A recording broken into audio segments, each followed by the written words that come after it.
Hello everyone, আসসালামু আলাইকুম। সবাই কেমন আছেন? সকাল সকাল ঘুম থেকে উঠে আজকে আমরা কফি খেয়েছি আর পাউরুটি খাইছি। তো খাই-দাই শেষ করে একটু রেডি-টেডি হয়ে আজকে যাচ্ছিলাম, যেহেতু আজকে আমার অফিস নেই, ছুটি। সেজন্য আজকে আমরা সবাই ঘুরতে যাচ্ছিলাম। ফ্যান্টাসি আইল্যান্ডে ঘুরতে যাচ্ছিলাম দিয়াবাড়ি, উত্তরাতে। তো আমরা এখন মেট্রোতে করে যাব। মেট্রোতে যেয়ে হচ্ছে আমাদের আবার টিকিট কাটতে হবে, কারণ সবার যেহেতু কাট করা নেই, শুধু আমার আর আপনাদের ভাইয়ার কাট করা আছে। তো এই জায়গাটা নাকি অনেক সুন্দর, দিয়াবাড়ি এখানে। তো আমরা সবাই এই জন্যই যাচ্ছিলাম।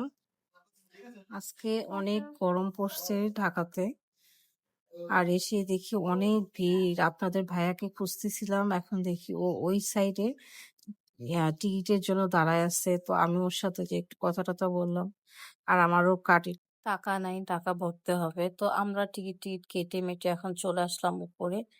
তো এখনই ট্রেন চলে আসবে। আর আজকে দেখতেছিলাম বেশি ভিড় নাই, কারণ স্যাটারডেতে অতটা ভিড় নেই। আর এই প্রথম আমি উত্তরের দিকে যাচ্ছিলাম, কখনো যাওয়া হয়নি। তো এই ফার্স্ট টাইম যাচ্ছিলাম মেট্রোতে করে উত্তরের দিকে। বেশ সুন্দর, উত্তরের দিকে অনেক ফাঁকা জায়গা, অনেক অনেক ফাঁকা ফাঁকা সব বিল্ডিং। তো আমরা হচ্ছে দিয়াবাড়ির দিকে এখন চলে আসছি। এখন এইখান থেকে আমরা রিক্সা নিয়ে চলে যাব ফ্যান্টাসি আইল্যান্ডে। অনেক ভিডিও দেখেছি, অনেক সুন্দর। তো এখন যেই দেখবো কিরকম সুন্দর। আর আজকে আমি ভাবতেছি যে আমি সুইমিং এ নামবো না, কারণ আমার ঠান্ডা জ্বর, এই জন্য। কালকে আবার আমার অফিস আছে, তো আমি ঠান্ডা জ্বরের জন্য সুইমিং এ নামবো না, নামলে পরে আর ওঠা হয় না। তো আমরা চলে আসলাম ফ্যান্টাসিক আইল্যান্ডে, দিয়াবাড়ি, উত্তরা। অনেক সুন্দর, মাশাল্লাহ। আমরা এখন ভিতরে ঢুকে দেখতেছিলাম, বেশ সুন্দর।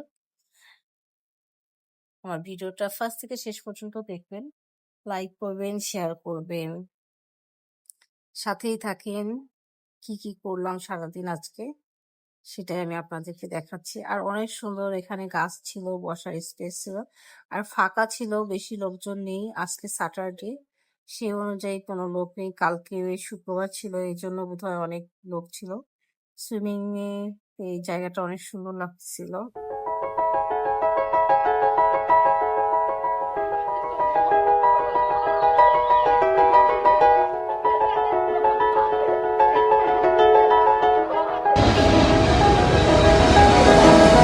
প্রত্যেক মিনিটে মিনিটে একটা করে প্লেন যাচ্ছিল আমাদের মাথার উপর দিয়ে।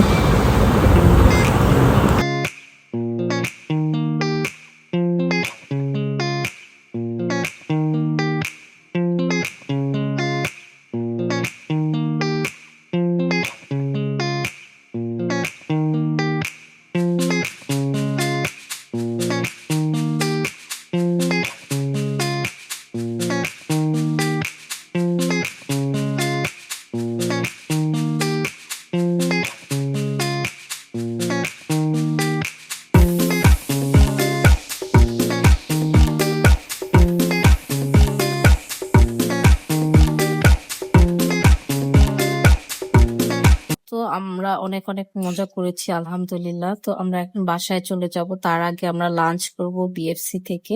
তো বিএফসি থেকে আমরা চলে আসছি আর কি। এখানে খাবার অর্ডার দিয়েছিলাম, 1 ঘন্টার উপরে আমাদের খাবার সার্ভ করছে। তো আমাদের এত খারাপ লাগতেছিল যে কখন থেকে আমরা খাবার অর্ডার দিছি, খাবার দিচ্ছে না। এদিকে ক্ষুধা লেগেছে, 4টার পরে খাবার আসছে।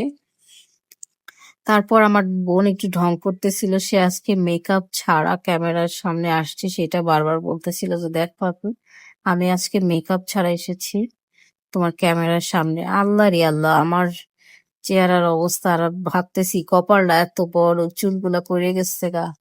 কপালটা যদি জীবনের মতো এরকম বড় হইতো, তাহলে তো কি সুন্দর হইতো। জীবনটা কপালের মতো বড় হইলে আমি, আমার মতো সুখী আর মানুষ নাই।